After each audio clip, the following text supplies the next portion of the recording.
Well, hey, everybody, this is Tanner Mulvihill over at Bayfield Home Loans, and I'm playing hurt today. As my friend Dayla Brooks knows, I had surgery just a little bit ago, but I'm fine, and I wanted to make sure that I have my friend Dayla Brooks on to deliver the news for the Kemp Woods neighborhood. Dayla, how are you today?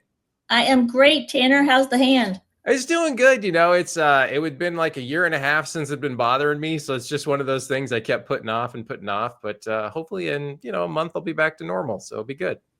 And sometimes we put it off, and then when we're ready to get it done, then the doctors put us off even longer. That's right. That's right. It just kind of keeps rolling back. So that's very, very true.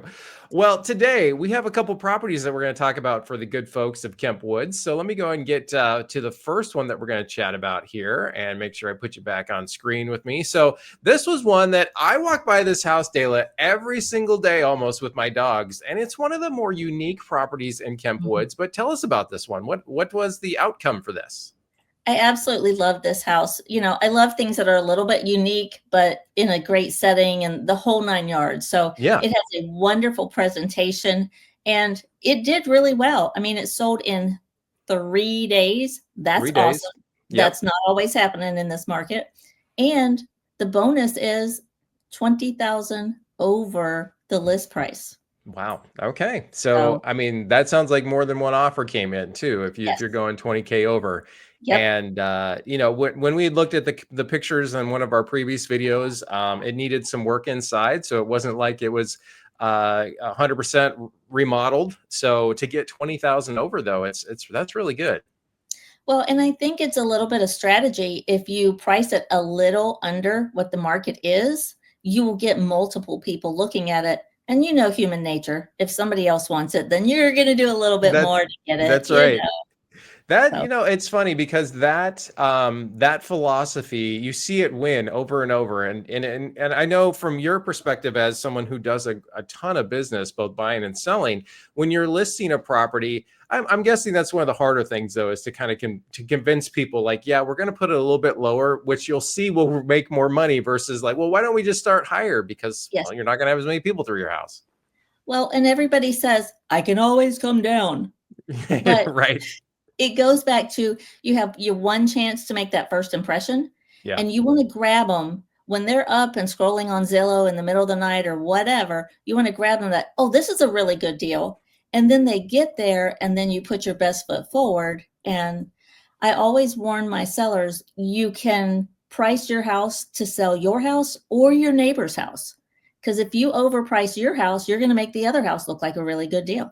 Yeah, that's a really good point, and an interesting point. But great for the neighborhood. Another good sale, 20,000 over list, and that's of course what, as a Kemp Woods homeowner, we like to see. So very nice. Absolutely. All right, so then I always tell my buyers when we're coming in to look at property, and I said before we even make an offer. Now, if there's more than one offer, I want you to make up in your mind what your ceiling is, because it's so easy to get caught up in that emotion and just, I got to have the last word. I got to get it. I got to, So I always tell them, let's make up our minds what our ceiling is before we start the process. That's a smart way to do it. Like what's the breaking point for you? If you go over this, are you going to have buyer's remorse? And if you lose out, are you going to be okay? And that's a great philosophy on it. All right. The next one that we're going to talk about is actually one that you got some inside baseball knowledge for us, is closing today. And then there's going to be another good one in the neighborhood, and that's 1337 Sanjo Farms. Beautiful property. And for the folks, I wish I had more pictures to show you, but tell me a little bit about this property, Dayla. Another beautiful property. Look at that presentation with the front walk and just the whole presentation is so estately and so regal. Yes. So this one, once again, 3 days on the market.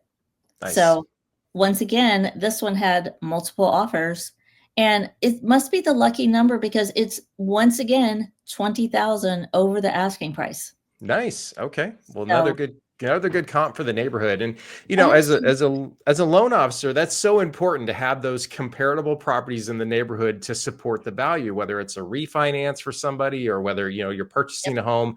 And an appraiser's job becomes much easier when you're picking comps within a quarter of a mile from the location. Absolutely. Absolutely. So we haven't had a ton of listings come up, but the ones who have come up have done a good job at pricing and were able to push the market up, which is just wonderful for the whole neighborhood.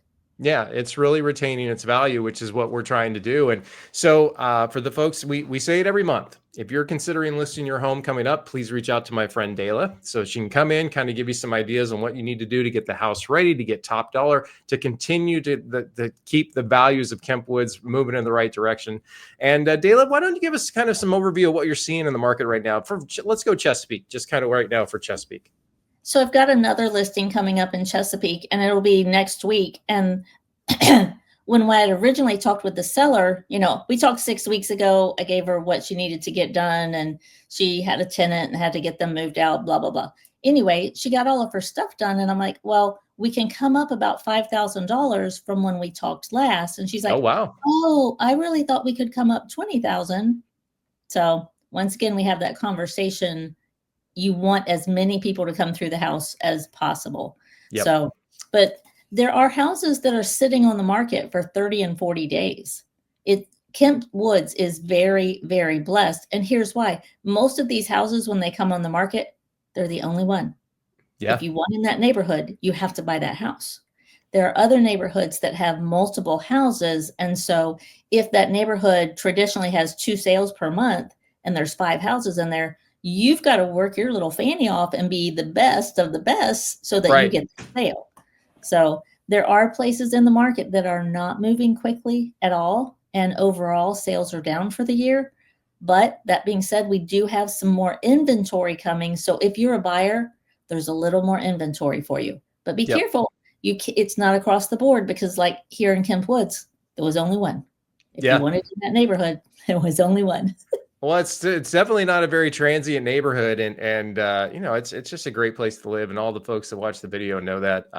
So it's exciting though that the values continue to remain, and eventually, Dayla, when these interest rates do go down, even just a little bit, you and I are going to be so busy with helping buyers, and it's going to be back to a really competitive offer situation. So, if you're thinking about selling your house though in Kemp Woods, it's still a great chance and opportunity to do it.